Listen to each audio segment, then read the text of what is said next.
Hello, hello, hello. You're tuned in to Golden Creatives Talk. Today I am very excited. I'm your host, CT Luna, or you can call me Cynthia, and I have such an exciting guest today. Her name, Sabrina Estudillo Butler, and I should have probably asked you how to pronounce your name. You did a great job. Okay, great.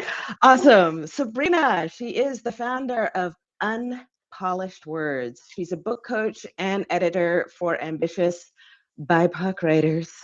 She helps them figure out where to start and what to do next so they can plan and write the book they can't stop thinking about.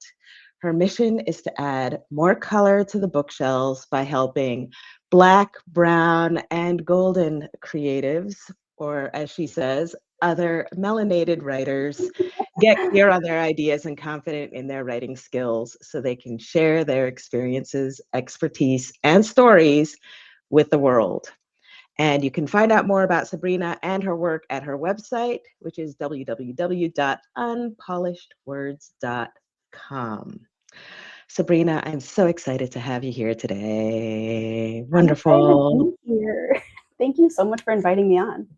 Yes, I'm so excited for having you on, especially because, well, you strike me as a very young person and you have 7 years of architecture experience under your belt already.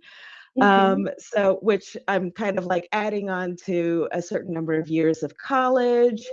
So maybe you just look very young I'm because of the whole 33. melanated factor. Yeah, possibly. I don't mind sharing. I'm 33. So Wow. Okay, that's still really young. pretty So young. Yeah. so 7 years as an architect, and then you kind of transitioned into the book world. So tell us a little bit about that transition story and yeah, Yeah, there's it's something there. it's interesting actually. I'm gonna go on a slight tangent before I fully answer this question. So Mhm. last week it was raining really hard in Chicago and there was some flooding in our apartment. And I have this closet in my office here that has these boxes of all of my journals since probably the age of 12. And I was so worried because some water got into the closet, and I was like, oh my God, are these journals ruined? Oh, So we no. pulled them out. They're totally fine. Thank God. But I started reading through some of them. It's been a minute. Like I used to have this ritual where every new year I would read through all my old journals, and then that became so unsustainable because I have like 40.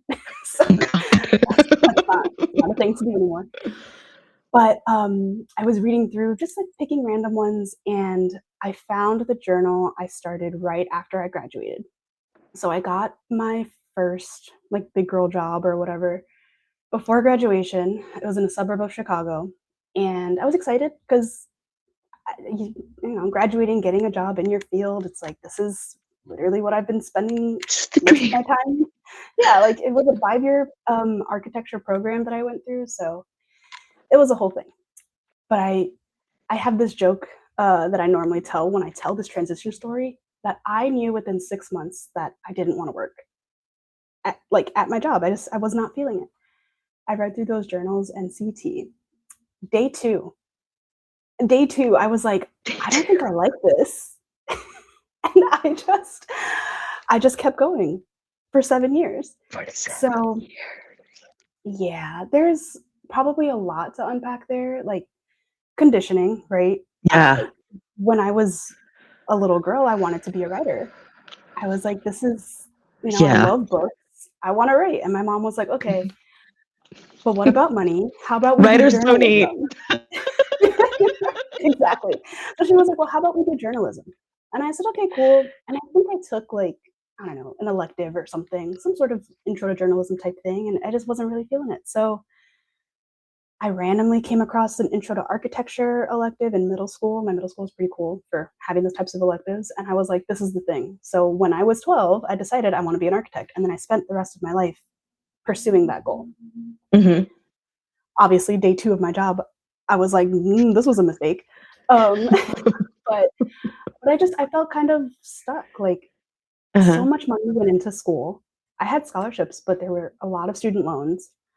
A lot of time went into it. And then there was the perception of my friends and my family who get to tell people like, oh, this is my daughter, Sabrina. She's an architect. This is my cousin. She's an architect. And everyone would be like, oh my God, that's so cool.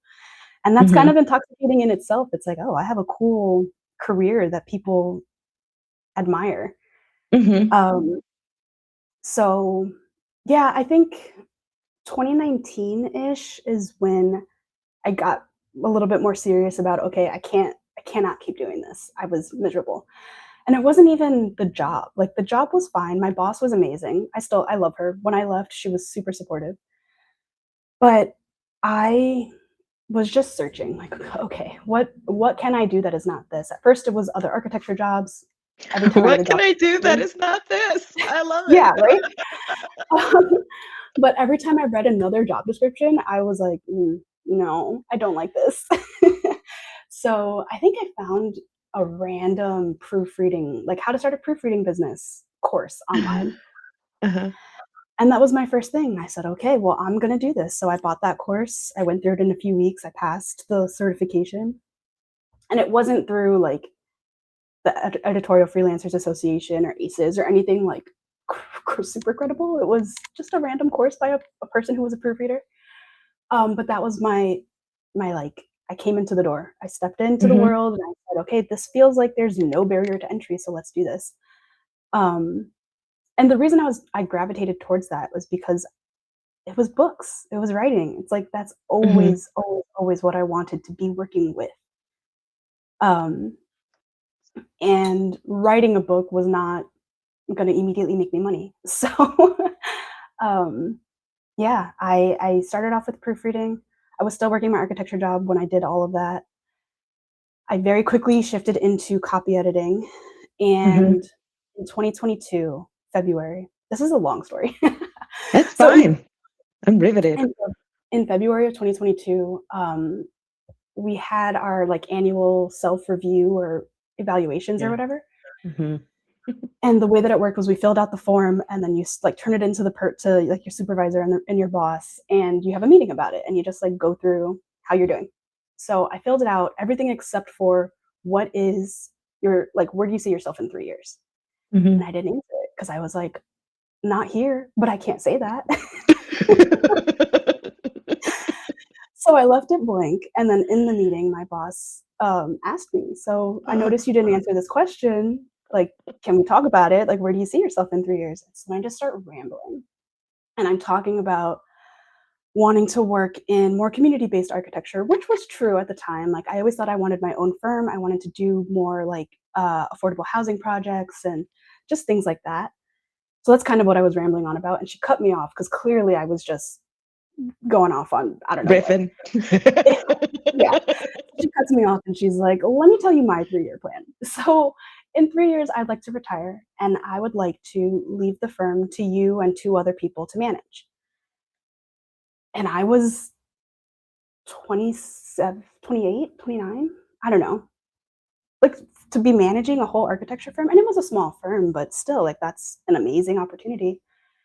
And she asked me, like, are you interested in that? How do you feel about that? And I just said yes. I was like, that sounds amazing. Like, oh my God, thank you so much. And then I left the meeting and I had the worst stomachache of my life. I was like, I just lied to this woman's face.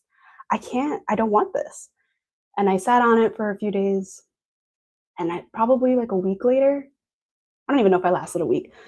Some amount of time later, probably less than a week, I went into her office and I was like, Sabrina, you're not going to cry. And then I immediately start crying. And I was like, I'm sorry, I can't do this. Like, I don't want to be an architect. And she was like, oh my God, what happened? Like, what do you mean? And so we had a conversation about it. She tried to get me to stay, and I didn't. I was just, at that point, my whole soul was just out of there. So yeah, like I said, so at that point I had my side business of editing, just freelance editing, for 2 years. And at the beginning of 2022, I joined Author Accelerator's book coaching certification program. And I was like, okay, I'm going to wait till the summer and then I'll quit my job. Didn't make it. February 22nd, out. So yeah, and ever since then, I've been doing this full time and it's been the best decision of my life so far. Wow. So either last week or 2 weeks ago, I had an interview, not on this show, but with another Substacker. And we were talking about returning to our joy. And actually, I found myself blurting at one point something that I had heard a couple years back. But basically, the measure is if it's not a hell yes, then it's a hell no. And your architecture situation was clearly not a hell yes. It wasn't even like a hell possibly. It was like, Definitely not. Yeah. yeah.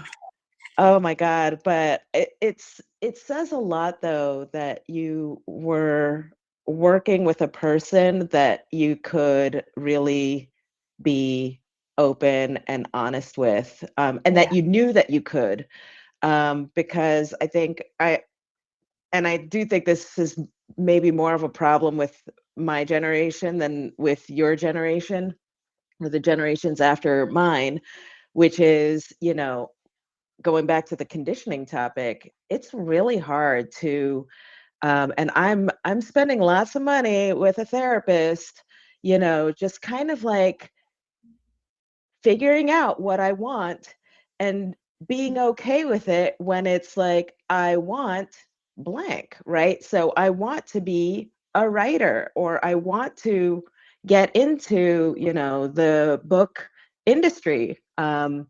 However it is, whether it's as a coach or as an editor or Mhm. whatever. So I guess this is kind of my long-winded segue into my next question for you, which is making that transition, right? Because there's like a lot of structure in working at an architecture firm and Mhm. the kind of work, that kind of work. And then it's like a whole other galaxy to start your own business, freelancing, and then it's a different industry, right? I mean, Mhm. book publishing is very different from, yeah, I would say in many ways from architecture. Mhm. So how is that adjustment? Because like now we're talking about different layers of adjusting, right? I mean, Yeah.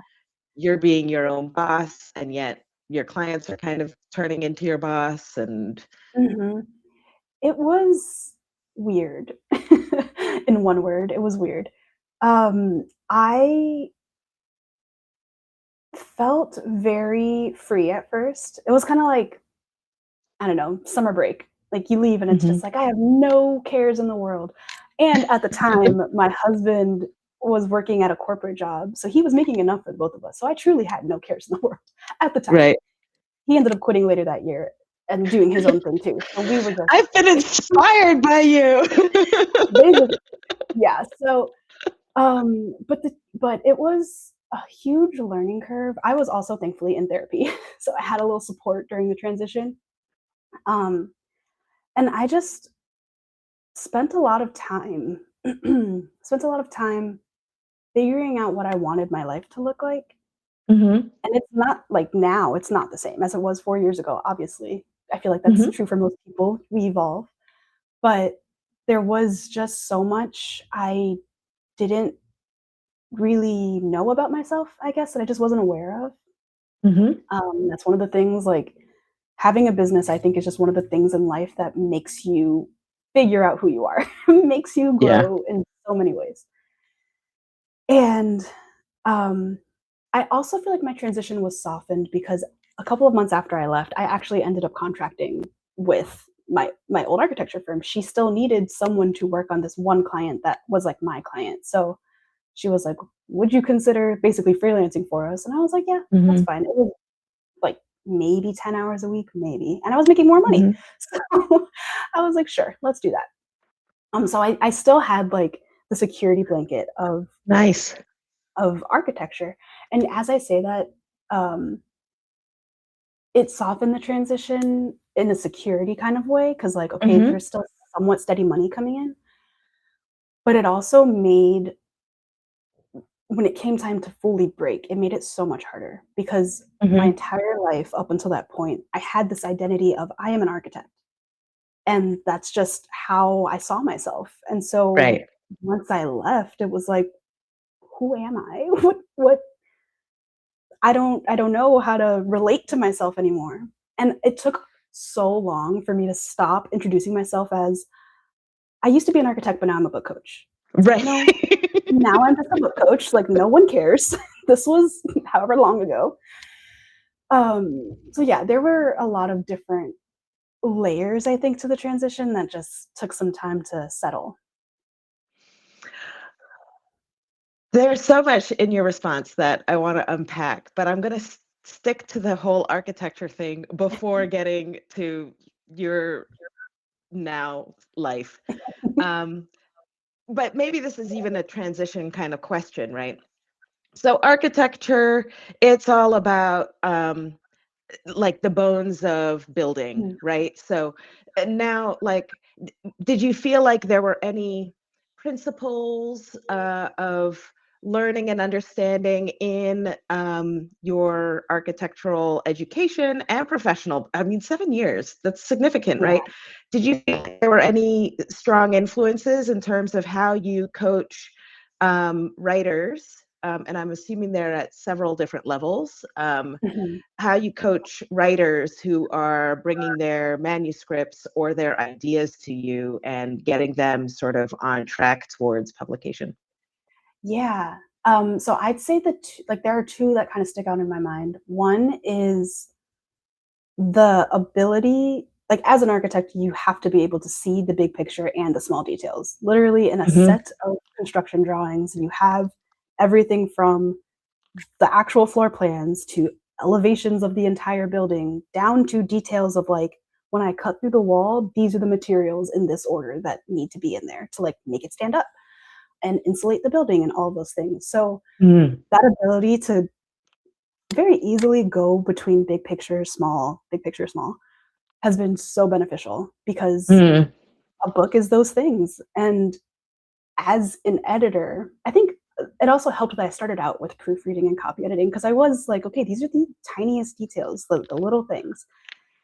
And when I switched into book coaching, it was so exciting for me because I was like, okay, I can see the full picture and not just the full picture of the book, but the full picture of the book in the context of the author's life. And Mm. that's just been the most, I don't know, it's just fun for me. It's helping the author also travel between the big picture and the small picture and helping them understand how to structure things so that it makes sense to them, but it also makes sense to their reader. And so that's the second thing that kind of stuck out for me was the end user is everything with the building. Like Mhm. I can have the most amazing concept for a skyscraper or whatever, but if there's no elevator, like no one's going to go up to that 100th floor. Like you have to figure out how to make things so that people will use them. um, and that's something that I think a lot of first time authors struggle with because it's like, this is my book, this is my baby. I want it to be what I want it to be. And Right. yes, that's true. And if you want people to read it and you want people to get whatever message you're trying to give them, you have to keep them in mind too. And so I Yeah. kind of hold all of that for my writers and like try to help them get there on their own too. Yeah. I really like how you responded to that question. And actually, I think you've kind of set me up for um, the other component that I didn't feel like related, but I think your experience, duking it out in a job that you knew was not the right fit from day two for 7 years, um, that requires a lot of self-exploration, Mm, and um, and I feel like I don't know anything about architecture, so except George Costanza and Vandelay Industries. So, um, but like I feel like they're having that awareness of, big picture, small picture kind of applies to that exploration, self-exploration journey I'm talking about. Like I feel like that's something that I'm doing, but I probably didn't start doing it until, like 10 years ago or something, where I started to like big picture zoom out, zoom in, zoom out, zoom in from like my memories of oh, when I Yeah. was 5, this happened to me, and that, that's resulting in these types of patterns today, Mhm. and these are the things that I'll be exploring in my book, right? So I was doing the same thing, but just over a much longer period of time without, say, the rigor of an architectural practice, and then which you then probably also just applied to your learnings in as an editor, copy editor, Mhm. going through your proofreading course. Yeah. What do you think about that? Mm. Are you asking what I think about that comparison? Yeah. It sounds accurate. It feels like what I was thinking about while you were saying all of that was the idea of like a connecting thread. Hmm. I think we all have through lines in our lives that we're not Hmm. always aware of. You start going to Hmm. therapy and you're like, oh, this thing that happened when I was 5 also happened when I was 14. And then when I was 28, And it you know, happened to me yesterday. Oh my God. yeah. And I think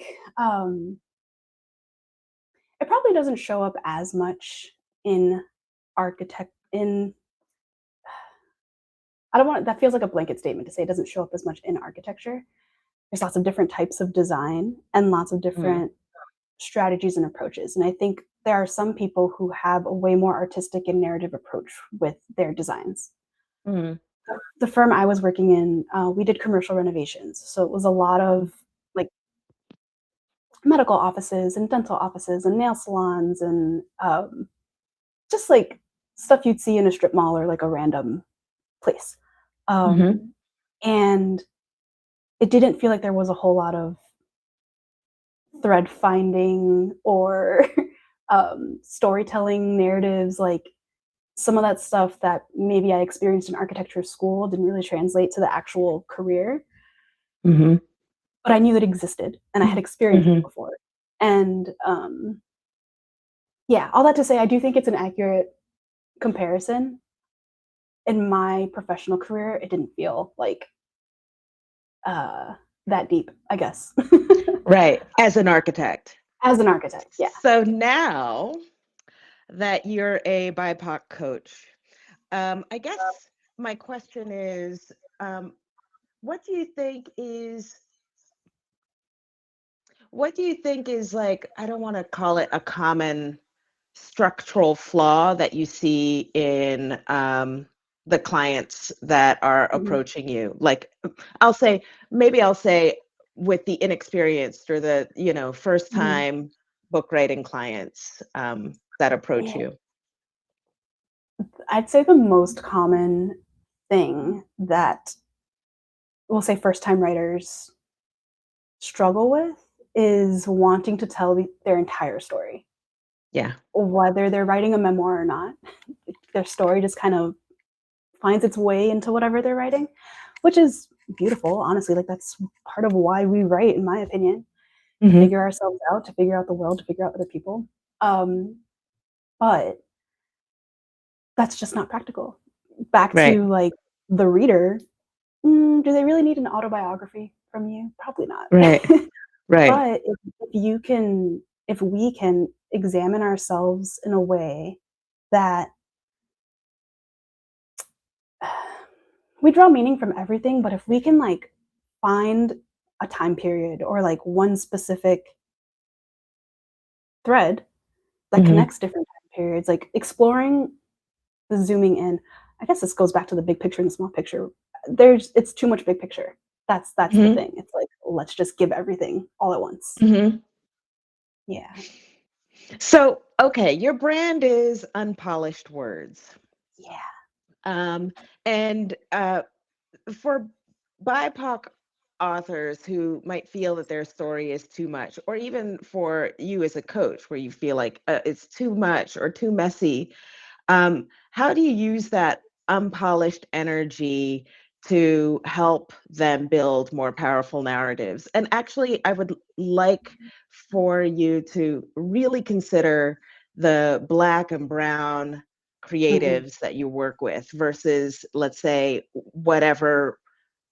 we might be filtering through that white mainstream lens. Yeah. Because I think that's what creates that too messy or too much perception. Yeah. Yeah.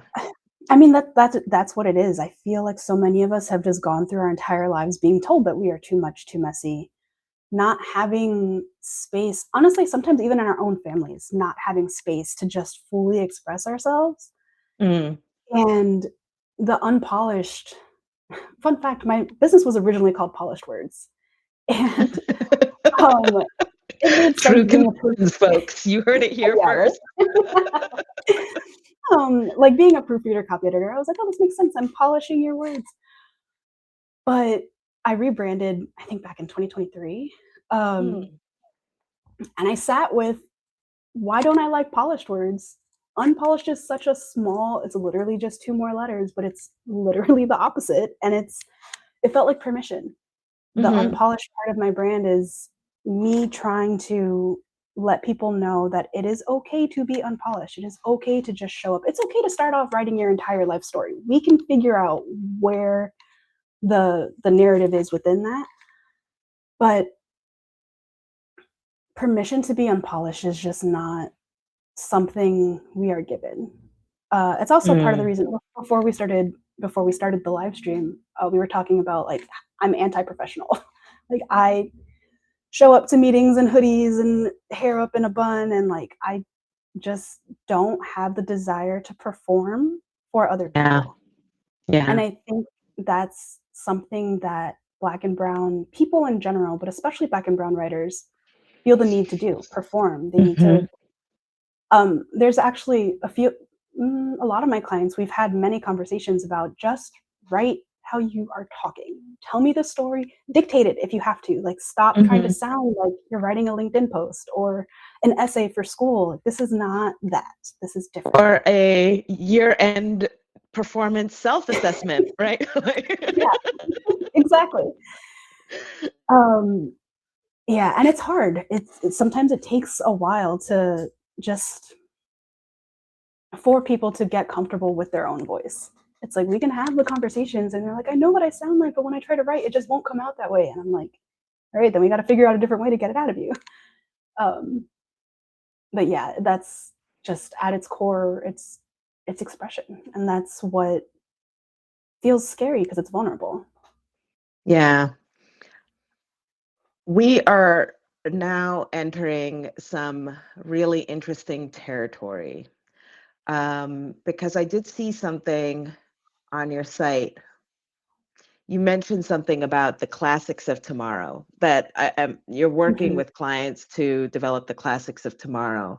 And, I think I understand your vision is, working with Black and brown voices and stories to add to the mainstream library of published works, and to sort of beef up and grow out that body of experience, and even body of knowledge. That's a big job. Yeah. It's a big job. And I think where is my question going with this? Yeah, I guess I'm impressed how undaunted you are with the magnitude of, that vision. How did Thank you you. get there?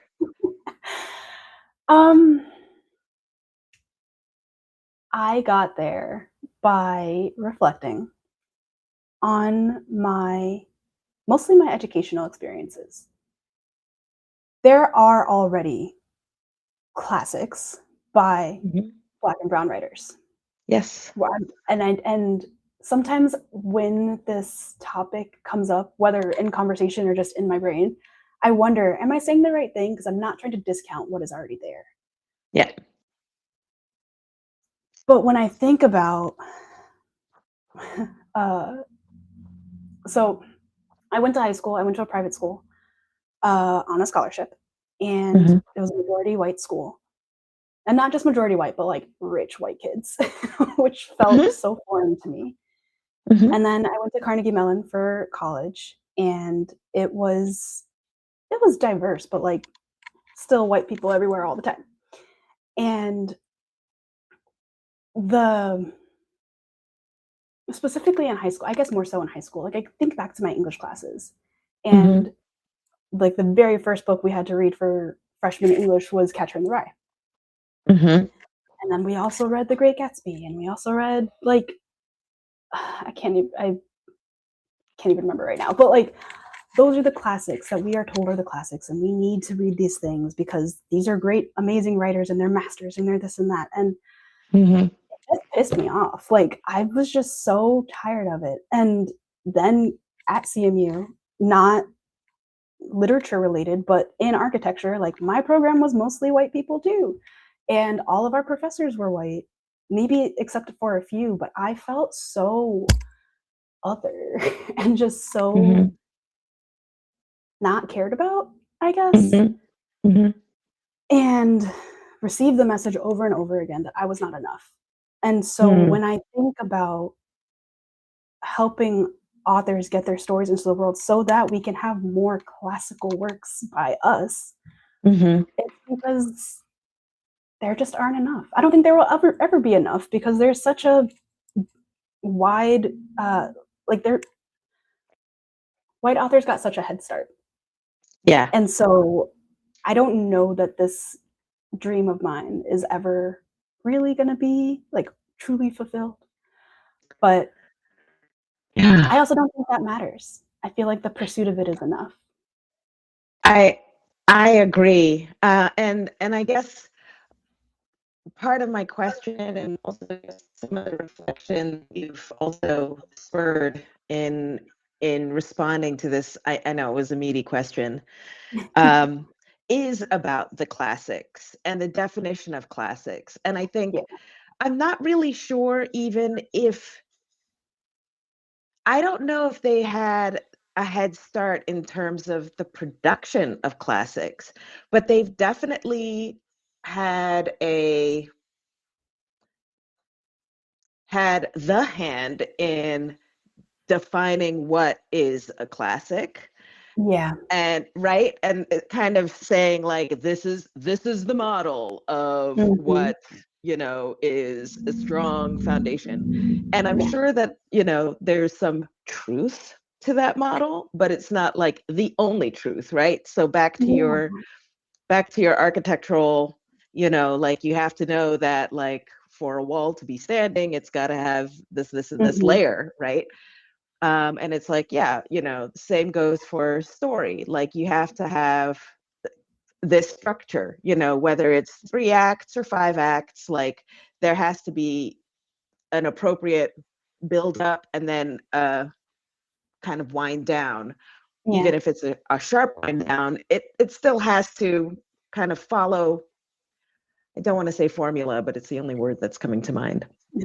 And so there's been rigor in the study, there's been rigor in the proliferation of that aesthetic in a way that maybe, other art forms have not, they haven't been,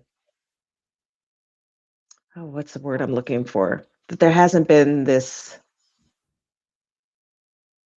I feel like I'm catching the vibes, but I can't get the word either. right. That there hasn't been this like structured way of presenting the materials for all, art forms or for art forms of other cultures. Actually, it's really interesting because I was just listening to some Chinese music, for lack of a better, I don't know specifically what kind of music it was. I was just kind of hearing it. And I was thinking, this is so different from the models and the structures of music in the Western world, right? Like classical music and even hip hop, they all kind of follow like a very, a 4/8 beat structure, which, that's what I'm used to. And like that form of music, Chinese music, it like has a completely different cadence that I'm just not familiar with.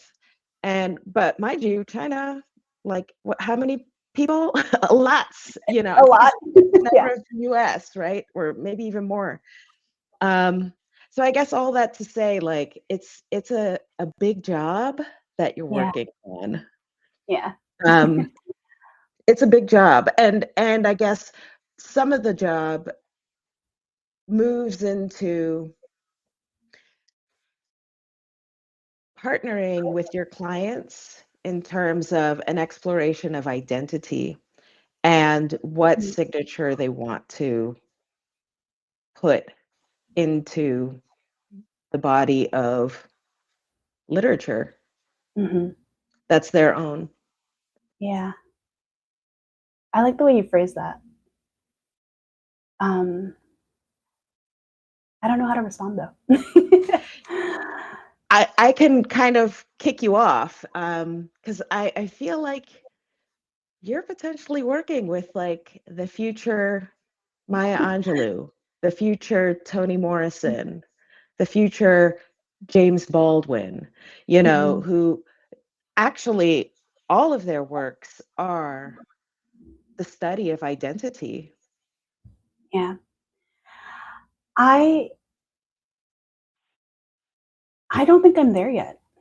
I feel like the people that I've worked with have been amazing and do also have that like I think I have this on my website too. Like I call myself a writer first book coach. My Mm, goal is to help you become the person you need to be to write your book. Like the book will come, it is in you. I care about you more than the book. mm, So there's always a level of reflection and just like personal, like I become friends with all my clients. There's like a very deep relationship that we cultivate and that they cultivate with themselves in the process. mm-hmm. And I don't think any of the actual books my clients are working on so far are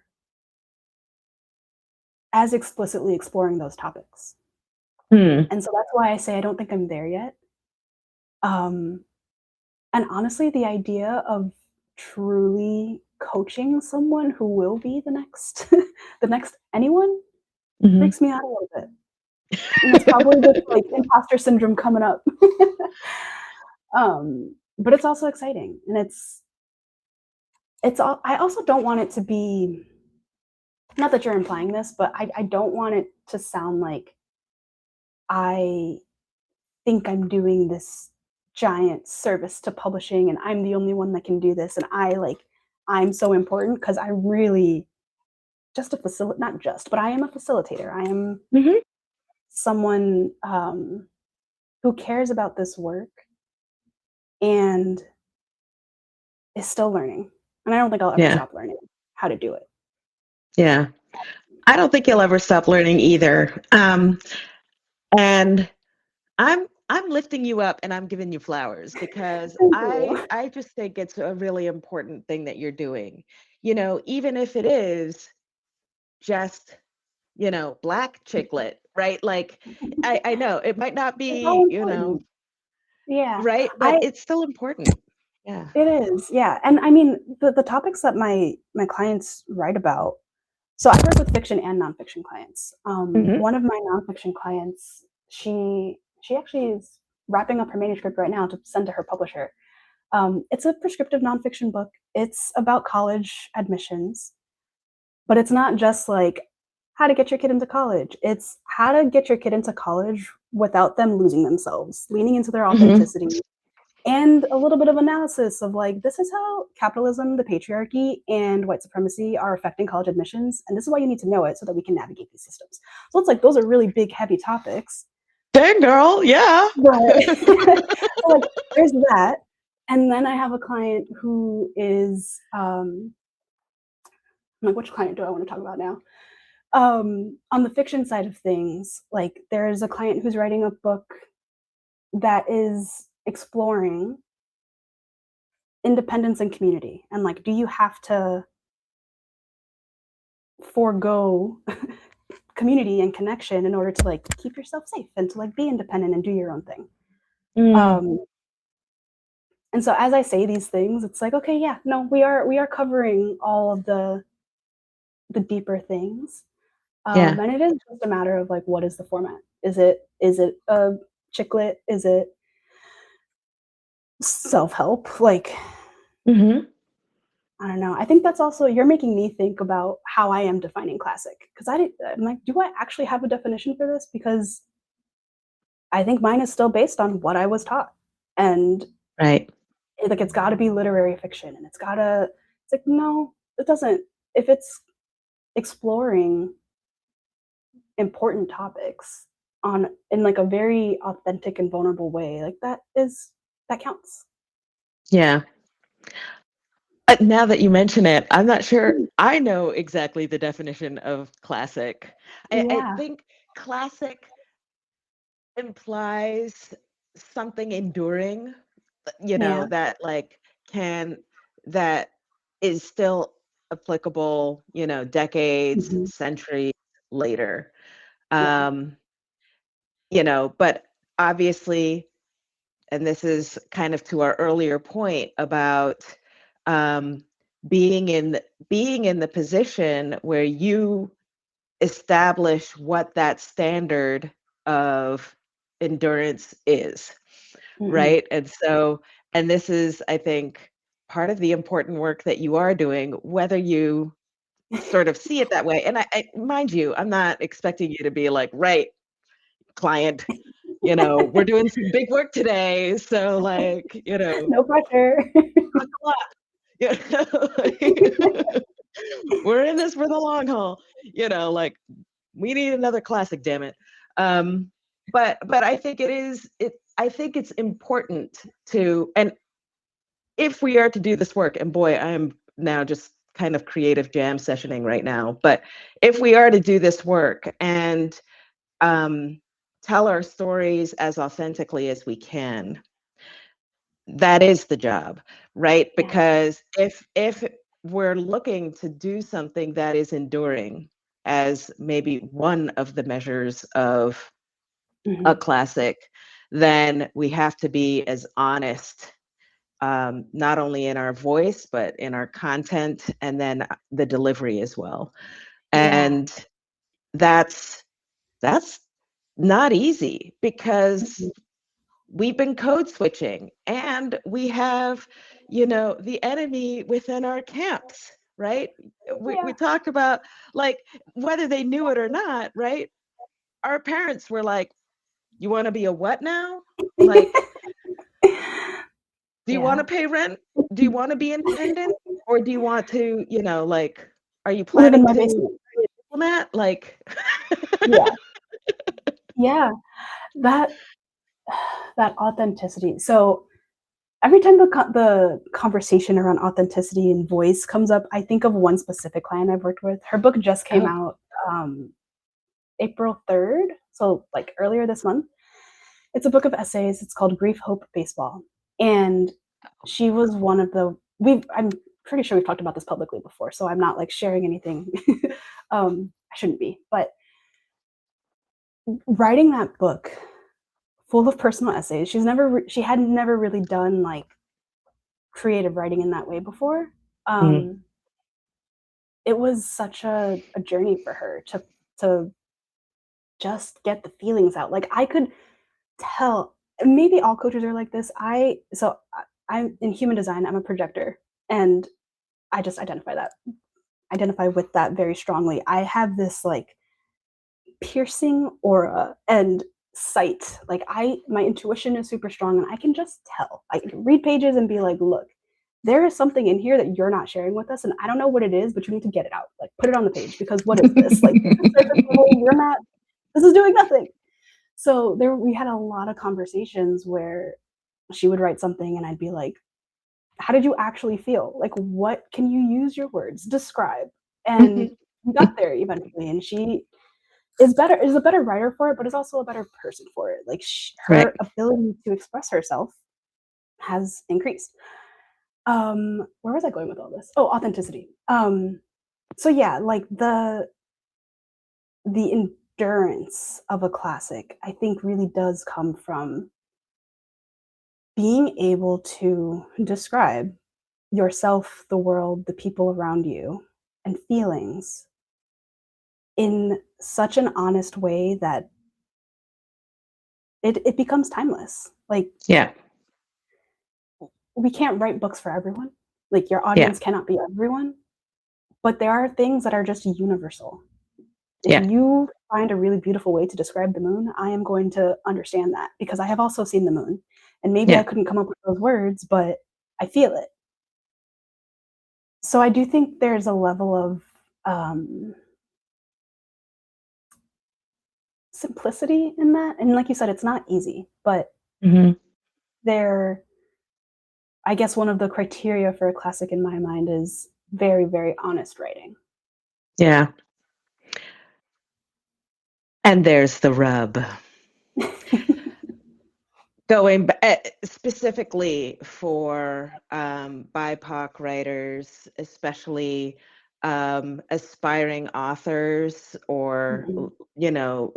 BIPOC authors who are just entering this world, it and I will make a general statement because I strongly believe this. I'm sure there are exceptions, but I'll make a sweeping statement, which is really we are the products of the environment that we've grown up in. And a lot of us have grown up in environments that are heavily influenced by a culture that isn't sort of embedded in our DNA. Yeah. So there's such a large percentage of us who have grown up code switching, not even realizing it, not knowing, and the for me, the word that always keys me into when I'm code switching is when I start to speak um, like a police report. Well, Mm. then I proceeded to, like the word Yeah. proceeding to Yep. who That's not natural actually to you? uses it, right? And then I proceeded to open the car door and I, proceeded to put the key inside the ignition. Come on now. Like, Yeah, what'd you yeah. do? I got in my car and I drove off, like Mhm. so and that's I'm just using me as an example, like now I'm more aware of it because I've also been through the process of, like, okay, what do I really want to say? What Yeah. what is this scene supposed to say to my readers? Mhm. What is this character driving towards? Yeah, I don't really know. Oh, authenticity. Authenticity, it's a really scary thing. Yeah. Um, and it's it's a really scary thing. There was a chapter in my book um, that it took me about I actually pushed it aside for nearly 4 years. Wow. And you want me to tell you what that topic the chapter is about hair, Oh, and you right? just I couldn't. couldn't. Like Mhm. it was such a loaded topic. And there was a piece of me that was like it's like, Cynthia, really? First of all, you want to write a chapter about hair? Like, can you not think about like the most trivial thing out of all of the things that are happening on the planet right now? And you want to talk about hair? And I was like, the book needs it. Yeah. And clearly I need it. Like this needs exploring. And Yeah. the book will feel not complete. It was Yeah. the chapter that did not allow me to move forward with self-publishing the book. Which leads me into my next question, actually. Traditional publishing, self-publishing, your views. Ah, my views. Okay. Okay. So I'd And say my like the feelings won't be hurt, by the way, whatever you say. well, I think my headline is kind of lame. But I think my headline is, you got to do what makes sense for you. How I feel about it is I mean, I have not written a book yet. When I do plan to pursue traditional publishing because that just feels like something I've always dreamed of. Where did that dream come from? Conditioning. Exactly. So it's like, we could question that. We could explore that and be like, well, you know what? Fuck traditional publishing. I'm going to publish my own book because I don't need gatekeepers. And that's part of my thing is like, publishing is white as fuck. That's like on my LinkedIn banner and everywhere because that is what I think. It is yet another system that is upheld by white supremacy and capitalism and doesn't exist to serve the writers and doesn't exist to serve BIPOC writers, especially. And it still has its merits. It's still cool. It's still like validating.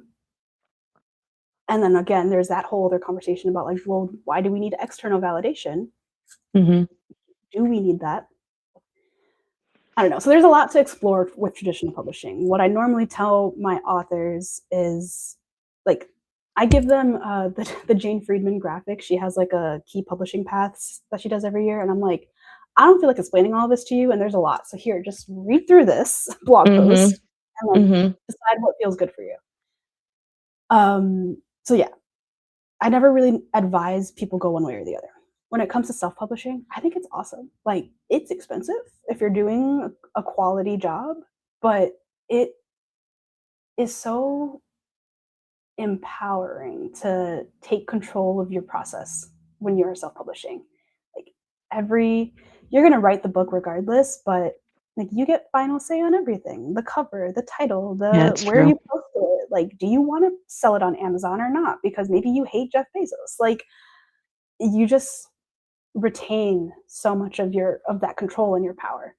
And so I think that part is really awesome. But I also, it's like, sure, there's not a gatekeeper, but maybe the gatekeeper is money. Like, that's a huge barrier for a lot of people. So yeah, they both have their pros and cons.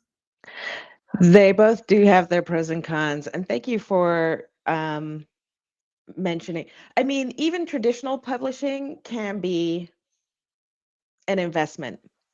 They're both their investments. I think more needs to be communicated about the financial investment in traditional publishing, as well as the time investment in traditional publishing, as well as the time investment and sometimes financial investment in traditional publishing.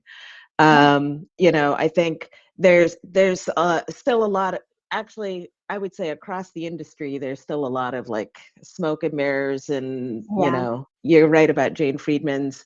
I haven't visited her site in years, but I did, go by some of her earlier tips and insights from back in the day. One of the things I always make sure, if a client does want to go the traditional publishing route, I'm like, look, you are going to need to hire a PR person. So plan for that. Because, and a designer.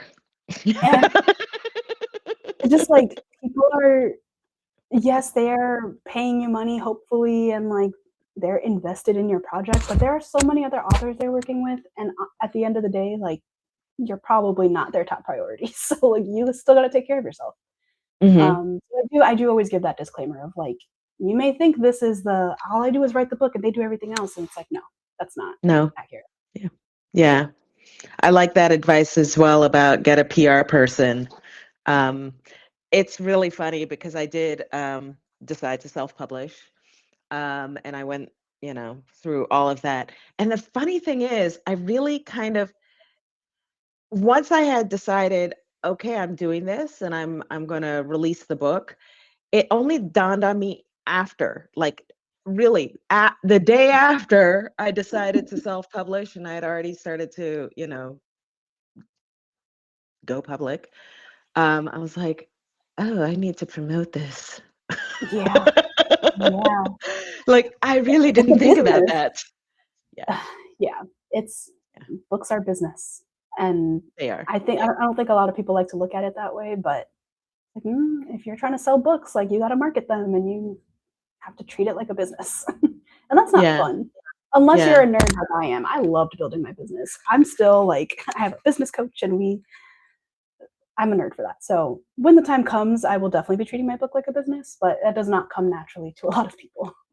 Right. And you can still there are like hybrid models as well, I'm hearing. Yeah. Mhm. So, that traditional publishing doesn't mean that you like give it all up if there's certain things that you really want to have some kind of control over. Yeah. But yeah. Awesome. So, oh, by the way, I just wanted to say, since you were talking about how much you love building your own business, I can really tell your Oh, website. thank It you. is such a wonderful website. It has like such an authentic voice. Thank And you. it really has tongue-in-cheek, uh, you know, Yeah, that was the goal. A little bit sparkling of sass. personality. A little bit of sass, but Yeah. just really a little. I mean, it's really sweet, and I love that one thing where you said, like, I don't care about your book. I think that's what it says. Yeah, Like, I that's don't on my about care page. about. Yeah, I It's love the it. headline. It's the headline on my about page. So I took like so my website. It's a template design I just like bought off of some online market, and I customized it with my branding and all the copy I wrote myself. But I took like a copywriting course to learn what Uh-huh, makes good copy. And the number one thing was like write like yourself. And I uh-huh. figure if I showcase this on my website, like hopefully now actually having this conversation with me, I sound like my website. Like Yeah, we you do. are the same. So if I can model that for people, like this is what it looks like to sound like you when you're writing. Hmm. It's like my first little inception into people's brains. Like this could be you too. Yeah, it's But wonderful. thank No, you do. you. It's a really lovely website. So, no pressure, but what's next for Unpolished Words and Sabrina? So actually, you are the first person to hear this like publicly. I am planning a virtual Only on summit. Creative Talk, folks. Exclusive. It's an Breaking exclusive. news. Yeah, so I'm planning a virtual summit. Oh, cool. I am calling it the BIPOC Author Summit. So we are going to have an all BIPOC speaker lineup. I have not pitched people yet. It will be coming. Yes, I will pitch you, or Oh, you can just. yay. But Pitch yeah, myself. so it's still in the very early planning stages, but that is the goal. It will be in August. There's a wait list. Like if people are interested, they can just fill out the little form. It's on the homepage of my website, which is unpolishedwords.com. So yeah, that's the next big thing I'm working on. And then Super just serving my exciting. clients. Yeah. And then Okay, it's just can you just elaborate a little bit about what this BIPOC author summit like? yeah. What is kind of the aim? Is it panel discussions? Is it Um like a book fair or it's asking for a educational. friend? It's educational. I'm envisioning the speakers will, whatever topic they want to speak on. I'm starting it off pretty broad. This is the first time I'm doing this. I'm treating it as an experiment. So it's a 3-day thing. Day 1 will be all about planning your book, any genre.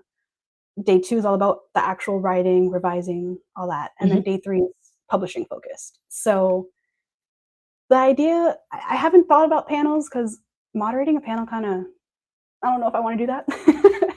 But it's an option. So yeah, I'm just envisioning the speakers come in and like teach something, whatever their expertise is. And yeah, the target audience is BIPOC authors. It's open to everyone. It's a free event, but you know, I've never ever ever been to a virtual summit that has a fully BIPOC speaker lineup. First of all, let alone like You're not let right. alone like they're all.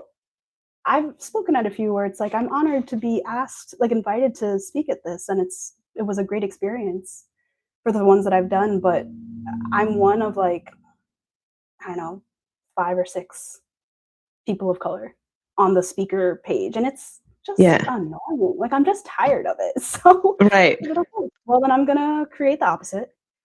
Right. Someone asked me if I would have any token white speakers, and I was like, no, that's not Right. what I'm doing. And then there's the other corner, which you could maybe explore with a few BIPOC speakers. No, I'm Wait, I'm like, what do you mean?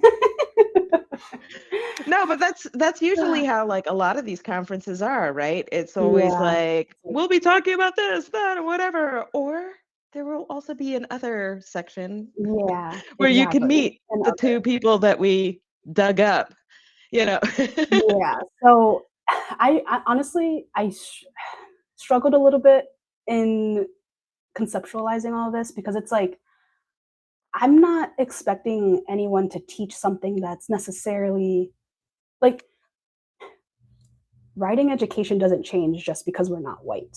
Like good Mhm. writing is good writing. You're right. So Back I to kind of struggled. Yeah, and so like I kind of struggled with that a little bit because I was like, what am I really offering? But what I'm offering is a space where you do not feel like a little colored dot, like a.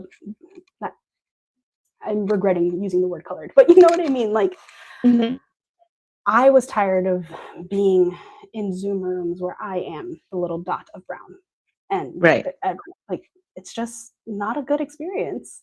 Even if what Yeah. I'm learning is great, I can't unsee it. And there's power in us forming community and just being in a room together, virtual or Yeah. not. Right. Well, that I have to say that was like a bombshell announcement. So again, virtual summit, BIPOC author summit, Yes. online in August, 3 days, lots Yeah. of Black, brown, and golden creative awesomeness. Yep. And I already have like I've met so many amazing folks like you and other Black, brown, and golden creatives, you know, who I know would be clamoring to be a part of this summit. So I'm Yeah, I hook would you love up. it. I would love that. Thank you so much. Yeah. It feels good to just like get that out there. Yay! I'm gonna go straight to your website, sign up, which is www.unpolishedwords.com.